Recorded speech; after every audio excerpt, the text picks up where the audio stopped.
मजदूरों के सुरंग में फंसने का जिम्मेदार कौन? आप नेता सौरभ भारद्वाज ने बता दी बड़ी बात। उत्तराखंड की बीजेपी सरकार को कैसे आड़े हाथों लिया? उत्तरकाशी के सिलक्यारा सुरंग में फंसे मजदूरों को बाहर निकालने का काम चल रहा है। कई बाधाएं भी आ रही हैं, लेकिन रेस्क्यू टीमें हिम्मत जुटाए लगातार इस काम में जुटी हैं। 12 नवंबर को मजदूर टनल में फंस गए, उसके बाद की सारी तस्वीरें सामने हैं। लेकिन अब इस हादसे को लेकर सवाल उठाए जाने लगे हैं। सवाल यह है कि आखिर ये नौबत आई ही क्यों? आखिर सुरंग का वो हिस्सा भरभरा कर गिर कैसे गया जहां मजदूर काम कर रहे थे? इन सवालों को उठाने वालों में से दिल्ली सरकार के मंत्री और आप नेता सौरभ भारद्वाज भी हैं, जिन्होंने मजदूरों को इस हाल तक पहुंचाने के लिए उत्तराखंड के साथ केंद्र की बीजेपी सरकार को भी जिम्मेदार ठहराया है। वहीं एक ऐसी बात कही जो कि न केवल उत्तराखंड सरकार के लिए बल्कि राज्य की पूरी जनता के लिए खतरे की घंटी है।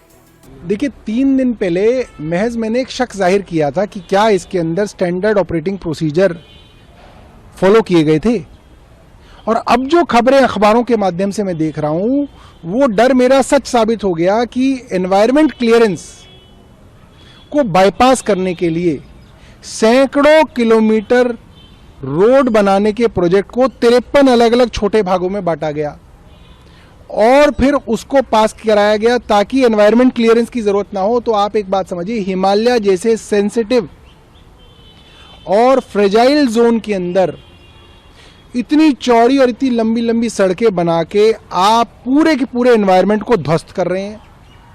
आप भूस्खलन और बड़ी बड़ी आपदाओं को न्योता दे रहे हैं, जिसकी वजह से हजारों लोगों की जान आने वाले वर्षों में जा सकती है। ये काम भारतीय जनता पार्टी की केंद्र सरकार और उत्तराखंड सरकार ने किया है।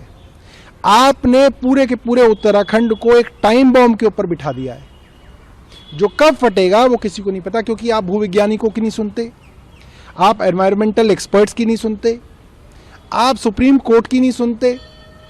आपने सारी की सारी एनवायरमेंट क्लियरेंस को जो है बाईपास करके उस पूरी की पूरी संस्था को पंगु बना दिया है।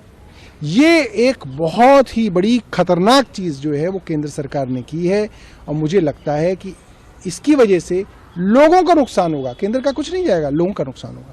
अगर ऐसा है तो वाकई उत्तराखंड के लिए ये चिंता का सबब है, क्योंकि ऐसे हालात में तो आए दिन ऐसे हादसे होते रहेंगे और उत्तरकाशी में फंसे मजदूरों की तरह आए दिन दूसरे मजदूरों की जान पर आफत बनी रहेगी।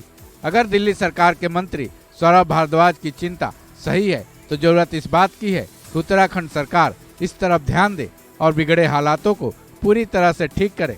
हादसे के बाद भले ही सीएम धामी लगातार टनल की साइट पर पहुंच रहे हैं, पीएम मोदी फोन पर भले ही हालातों का जायजा ले रहे हों, मजदूरों की जान आफत में फंस जाने के बाद उनको बचाने के लिए भले ही सब कुछ हो रहा हो, लेकिन सौरभ भारद्वाज की बातों को सुनकर तो एक ही कहावत याद आती है कि उपचार से बड़ा बचाव ही होता है। इस पर सीएम धामी की सरकार को जरूर विचार करनी चाहिए। इस खबर में बस इतना ही। बाकी अपडेट्स के लिए जुड़े रहे वन इंडिया हिंदी के साथ।